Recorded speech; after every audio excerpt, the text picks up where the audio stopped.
मैं आपसे समझना चाह रहा हूं अली अनवर साहब, ये जो लोग इस समय भागवत साहब से मिले हैं और उन्होंने कहा है कि हम लोग अपने मुस्लिम समाज को भी समझाएंगे और सबसे बात करेंगे, ये पांचों लोग दिल्ली वाले वो हैं, मतलब ये लोग हैप्पी ईद वाले हैं जिसको मैं कहूं। मैं किसी के प्रति वो नहीं कर रहा हूं। आप एक लड़ाई लड़ रहे हैं पसमंदा मुसलमानों की, जो बैकवर्ड की वो आज की तारीख में मुसलमान भी हो सकता है, हिंदू, मतलब बैकवर्ड के की लड़ाई लड़ रहे हैं। ये लोग वहां मोहन भागवत साहब के पास जाएं और उनसे फिर कहें कि ऐसा ऐसा है, वो भी इनको बताएं कि आप यहाँ क्या क्या दिक्कत है। आपको कहीं नहीं लगता है कि मतलब मोहन भागवत साहब की लीगल स्टेटस क्या है? ये क्यों मुस्लिम समाज उनके पास दौड़ रहा है? बिल्कुल बहुत ही मौजूद सवाल आनंद जी आपने उठाया है।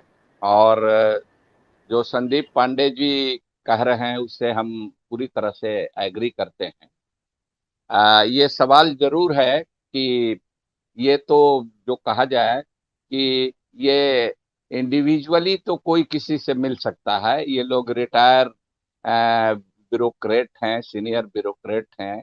बीजेपी की सरकार में भी कई लोग रहे हैं, कांग्रेस सरकार में भी रहे हैं। तो ये लोग पहले भी मिलते जुलते रहे हैं, ये बात नहीं।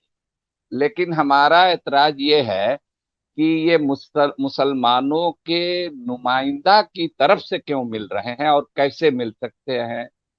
और दूसरी बात जो उन्होंने कही संदीप पांडे जी ने कि एक वैधता प्रदान कर रहे हैं ये एक ऐसे संगठन को जो जिसको कोई संवैधानिक जिम्मेवारी जिस पर नहीं है, जिसको कहते हैं एक्स्ट्रा कॉन्स्टिट्यूशनल अथॉरिटी, इतर संवैधानिक सत्ता का केंद्र ये बन गया है। ये तो एक संवैधानिक देश में, डेमोक्रेटिक कंट्री में कोई भी बन जाए इस तरह से, तो वो तो अब उसका जो भी मान लीजिए, इनका तो कई तरह का, गांधी जी की हत्या से लेके बाबरी मस्जिद डेमोलेशन से लेकर के और कई तरह के दंगे फसाद में वो इनके लोगों के नाम आते रहे। हालांकि ये झटक देते हैं, नाम गोडसे का आया, गोडसे इनसे जुड़े हुए थे, लेकिन बाद में कह दिया कि हमको कोई मतलब नहीं है। तो ये सब तो करते रहते हैं इनकी, ये और इनकी सरकार। लेकिन सवाल ये है कि ये मुसलमानों के नुमाइंदा के रूप में क्यों मिले और इनको कौन वहां चुन करके भेजा।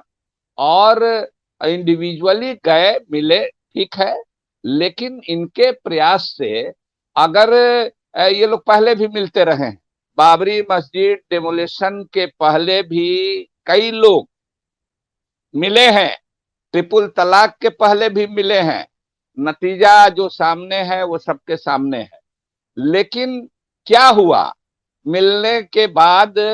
जो अभी संदीप जी जहां से यात्रा शुरू कर रहे हैं, बिल्किस बानो के गांव से, उस वो वहां जो कुछ हुआ तो उसमें क्या रुख है? बिल्किस बानो को रिलीज कर दिया, रेपिस्ट को, मर्डरर को, इनको, ये जो आदमखोर लोगों को।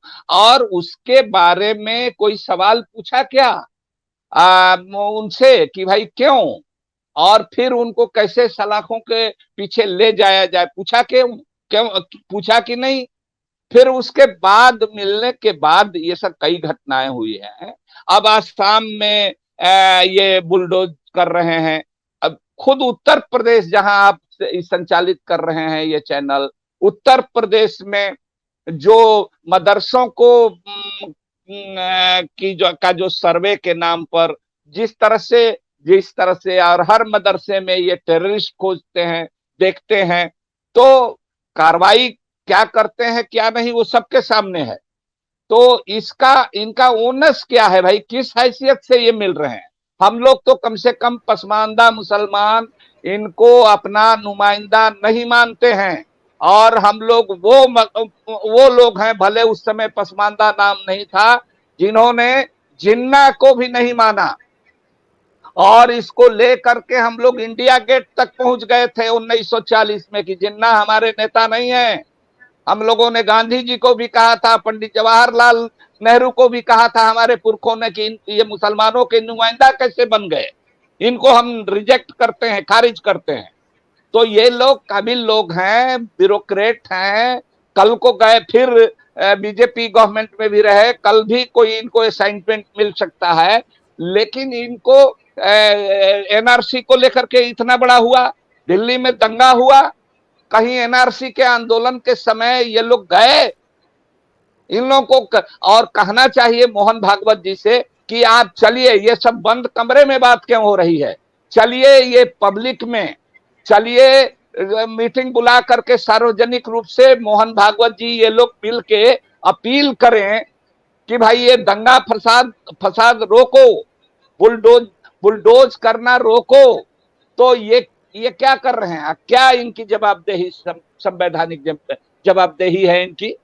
और इनसे मिलने के बाद जो इनकी इनकी तारीफ में आपने ठीक ही कहा कि ये तो मैंने क्रूर मजाक है, देश में जो कुछ भी आज हम लोग तो उसके वर्ष विक्टिम हैं, पसमानदा मुसलमान मारे काटे जलाए जा रहे हैं, बलात्कार हो रहा है, इनकी सरकारें, इनकी ब्यूरोक्रेसी, इनके पुलिस प्रशासन के लोग पकड़ पकड़ करके, तो इसके बारे में कोई सवाल पूछते तो कुछ ऐसा तो नहीं है निकल के आके खूब अच्छे आदमी हैं, तारीफ कर रहे हैं। ठीक है भाई, तारीफ कीजिए, आपके व्यक्तिगत संबंध हो सकते हैं, व्यक्तिगत मित्रता हो सकती है, आपको आपने उनको सम्मान दिया तो एक रिस्पेक्टेबिलिटी आप दे रहे हैं, एक एक्स्ट्रा कॉन्स्टिट्यूशनल अथॉरिटी को।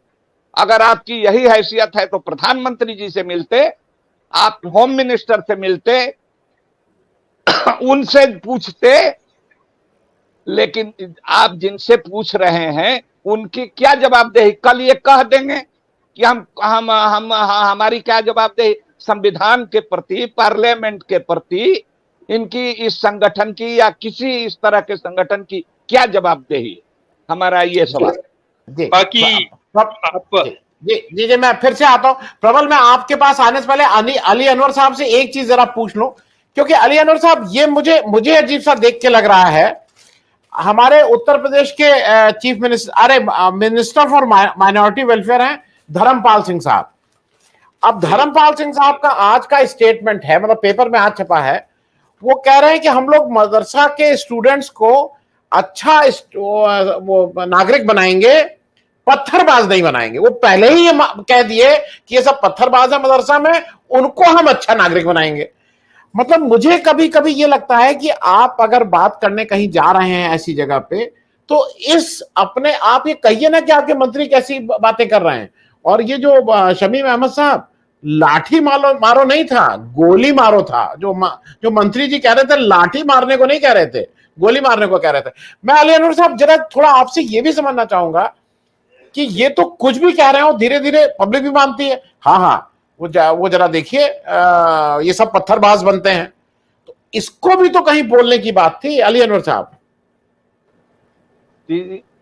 देखिए, पहली बात तो ये कि सभी वक्ता जो बोल रहे हैं उससे हम एग्री करते हैं, और हमने इसी बात को कहा कि भाई आप उनसे ये जो कह रहे हैं कि पत्थरबाजों को, वहां के कौन मिनिस्टर जिसकी चर्चा की आपने, तो ये तो चीफ मिनिस्टर आसाम के पहले कह चुके हैं।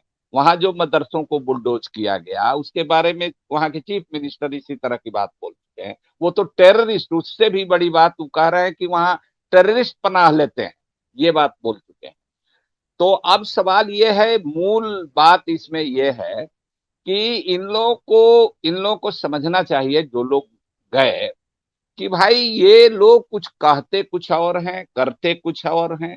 बाबरी मस्जिद डेमोलिशन के समय कल्याण सिंह जी की सरकार थी, सरकार ने लिख के दिया था सुप्रीम कोर्ट को कि हम इसको कोई नुकसान नहीं पहुंचाएंगे। उसके बाद भी बाबरी मस्जिद डेमोलिशन हुआ, तो इनके बात का कैसे भरोसा किया जाए? एक ही सवाल है जो बिल्कुल पॉइंटेड है कि क्या मोहन भागवत जी, क्या आरएसएस, हिंदू राष्ट्र की जो परिकल्पना है उनके दिमाग में कि इस देश को हम हिंदू राष्ट्र बनाएंगे, और साफ दिख रहा है कि एक थियोक्रेटिक स्टेट, एक धर्म आधारित राज्य बनाने के तरफ इनका एक एक कदम, इनकी एक एक बात उसी तरफ जाती है। तो क्या इन लोगों को, जो 5 लोग गए थे, इन लोगों को भरोसा है कि आरएसएस और बीजेपी अपने वो जो प्रयास कर रही है, और मुसलमान हो और दूसरे जो दलित हो और पिछड़े हो, आदिवासी हो, वो तो जमाने जमाने से वो लोग सेकंड ग्रेड सिटीजन ही रहे हैं इस मुल्क में, उनको बना करके इन प्रैक्टिस अब मुसलमानों को ये सेकंड ग्रेड बनाने के ये में आमादा हैं, और एक तरह से बना दिए हैं, एक तरह से बना दिया है। उसी दहशत में ये लोग जा रहे हैं, लेकिन दहशत से नहीं होगा, इनसे इनसे वैचारिक संघर्ष करना होगा। ये जो लोग गए हैं, इंटेलेक्चुअल हैं या ब्यूरोक्रेट हैं, ये लोग गए हैं, ये जनता में आए, हम लोग स्वागत करेंगे। और बढ़िया होगा कि भागवत साहब भी आकर के आए और पब्लिक में ये लोग बोले, लेकिन भागवत साहब तो कुछ नहीं बोल रहे हैं। अरे भाई, डीएनए एक है, सब एक है, तो इसको धर्म आधारित राज्य बनाने की क्या जरूरत है, क्यों आप कहते हैं? तो असल बुनियाद ये है कि ये थियोक्रेटिक स्टेट, धर्म आधारित राज्य, मनुवादी संविधान, इनका संविधान भी अलग बन रहा है। कभी भी मोहन भागवत जी ने इतनी मॉब लिंचिंग हुई, प्रधानमंत्री जी कपड़े से पहचानते हैं, बटन दबाओ इतना जोर से कि शाहीन बाग को करंट लगे, तो ये सब कोई गृह मंत्री बोले, कोई प्रधानमंत्री बोले, तो मोहन भागवत जी क्या कभी इन्होंने कहा? तो इन लोगों को वहां पूछना चाहिए कि आप सरकार, ये हम लोग भी समझते हैं कि सरकार आरएसएस की है, आरएसएस चला रही है, लेकिन अगर चला रही है तो क्या वो अपने प्रधानमंत्री से, अपने गृह मंत्री से इस तरह का बयान देते हैं, उस पर उनकी क्या प्रतिक्रिया है, क्या राय है? बात करने से नहीं होगा, बात अच्छी अच्छी मोदी जी भी करते हैं, ये लोग भी बात अच्छी अच्छी करते हैं, लेकिन व्यवहार में क्या है, जमीन पर क्या है, क्यों, कब रुकेगा मारकाट? हमने लिखा प्रधानमंत्री को और कोई जा करके मिले नहीं। हमने अपोजिशन पार्टियों को भी चिट्ठी लिखा कि आप स्नेह यात्रा निकालने की बात कर रहे हैं, खास करके पसमानदा मुसलमानों के लिए, लेकिन ये बुलडोजर भी चले, ये मॉब लिंचिंग भी चले, ये लव जिहाद के नाम पर, घर वापसी के नाम पर, गो रक्षा के नाम पर हजारों गायें मर रही हैं, उनकी रक्षा नहीं, लेकिन उस गाय की रक्षा में सैकड़ों लोगों को आपने इस देश में मॉब लिंचिंग करके मारा, मॉब लिंचिंग करके मारा है। और मुसलमान ही नहीं, आदिवासियों को मारा है, पिछड़े लोगों को मारा है, अति पिछड़े लोगों को भी मारा है। ये गाय ले जा रहे हैं काटने के लिए इस आरोप में। तो ये, इसको क्या गारंटी है, क्या गारंटी ये लोग लेते हैं? तो इसीलिए हमने पहले ही कहा कि ये जो वफद लेकर के गए हैं, ये इंडिविजुअल जाएं, अपना सीवी लेके जाएं या कुछ भी करें, उससे कोई मतलब नहीं है, लेकिन ये मुसलमानों के नुमाइंदा नहीं है।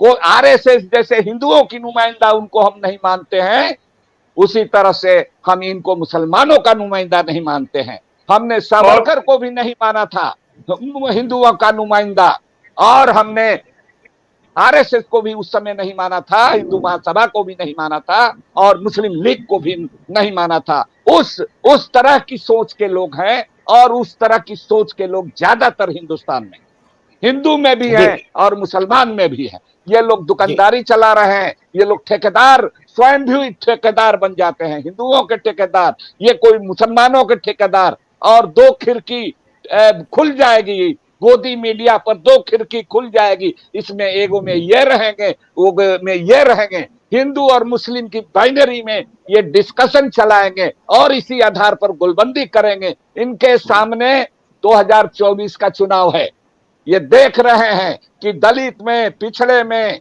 ये जितना मिनिस्टर बना है, जितनी गुमराहियत, अब लोगों का मोह भंग हो रहा है। अब नौजवान बागी हो रहे हैं, किसान बागी हो गए, महिलाएं बागी हो गई। हमारी बेटी बहनों पर एनएससीए एनआरसी के आंदोलन के समय। दुनिया में कोई ऐसा इतिहास नहीं है कि इतने लंबे समय तक शांतिपूर्ण ढंग से हमारी बेटी बहुओं ने, हमारी माताओं, बूढ़ी औरतों तक ने जाड़े की सर्द रात में बैठ करके रोड पर, ये कहां थे ये लोग जो गए हैं?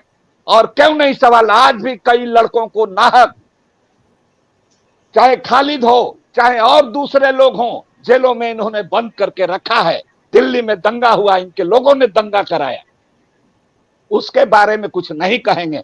तो चलिए चलिए चलिए, जहां जिन इलाकों में दंगा हुआ है मोहन भागवत जी और ये कुरैशी साहब या नजीब जंग साहब, आप लोग चलिए, साथ में चलिए, उन इलाकों में चलिए और आगे से भी कहिए कि आप लोग मत लड़िए, हम लोग आपके साथ हैं।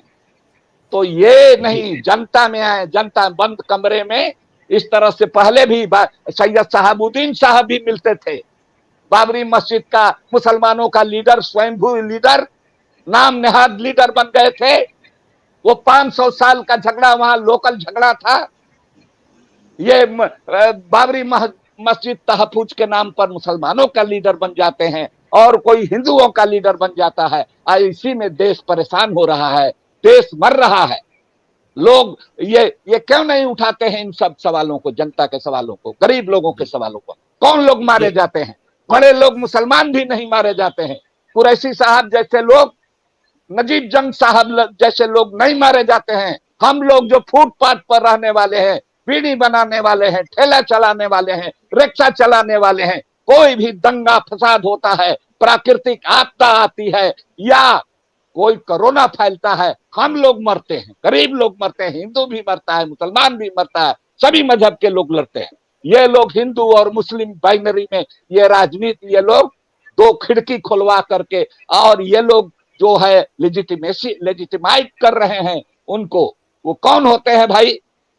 वो एक संगठन चला रहे हैं, उनसे हम क्यों मिलेंगे? प्रधानमंत्री से मिलिए, इनसे मिलिए। पिछली बार भी लोग गए थे बाबरी मस्जिद के समय। दरअसल जब जब आरएसएस को और बीजेपी को ये खतरा होता है, दुनिया भर में बदनामी होती है, तो इन लोगों को किसी से कहलवा करके बुलाया जाता है। तो ये लोगों से कहना है कि इस ट्रैप में ये लोग न फंसे, इस ट्रैप में ये लोग न फंसे, और ये लोग फंसेंगे तो जनता की निगाह में गिर जाए। जी, मैं जी